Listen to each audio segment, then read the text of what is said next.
Many moons ago, when this quizzical project was first announced, I gave a laugh and a scowl and probably said out loud, "Why the hell would I want to see a prequel story about a character whom I know the eventual outcome of, and whom I don't care about to begin with?" Well, I'm currently making a Chèvre-encrusted foie gras of those words, and I'm very much enjoying the taste of it. I've seen more than a few shit-take reviews about this premiere, and from people whose upper-shelf opinions I generally agree with. I've heard it called boring, dumb, pointless. I'm not sure what I'm saying here, except that it makes me start to wonder what it is that we're striving for as reviewers of popular culture. I just want compelling stories, characters with a development arc more meaningful than that of a housefly, and direction more competent than that of an ambient-twisted traffic cop. I feel like Andor succeeds in many of those criteria and exceeds my expectations in many areas beyond that.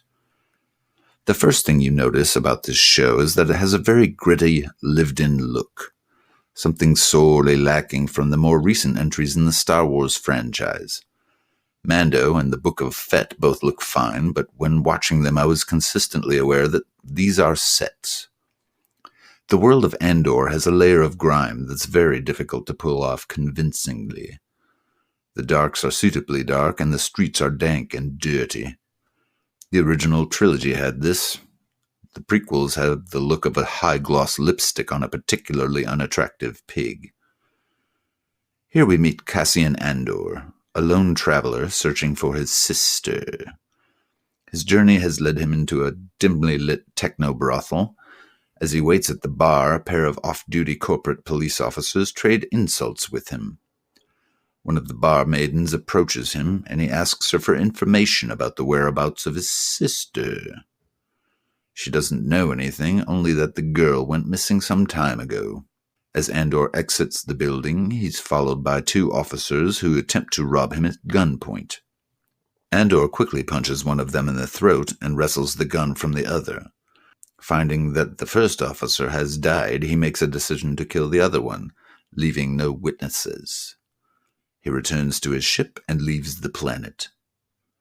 Through flashbacks, we're shown the early years of young Cassian Andor, a boy among the Canary, an indigenous forest-dwelling tribe, and his relationship with his sister.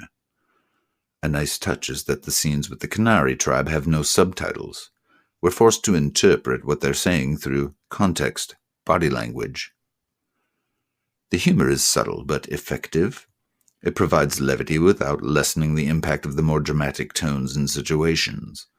And actions have consequences, brilliantly built upon tension and tactical table-turning. Every step that Cassian takes sets off a new chain of events, many of which don't have a particularly pleasant outcome. The emotional payoffs are extremely well earned. Dialogue is perfectly suited, naturalistic, and not overtly expositional. These characters speak as real people do. Tony Gilroy, co-creator of Rogue One, has crafted a seemingly straightforward story into a slow-burning examination of the complexity of human subterfuge, the trade-offs that we make for the long con, the classic robbing Peter to pay Paul gambit, and imbued these characters with grace and wit. Characters have motivation and agency and react with logical assertion. Creatures and droids have character, depth, and purpose, without being written as memes or solitary plot devices. The cinematography is gorgeous, set distinctly apart from other recent entries in the franchise. The landscapes are vast and breathtaking.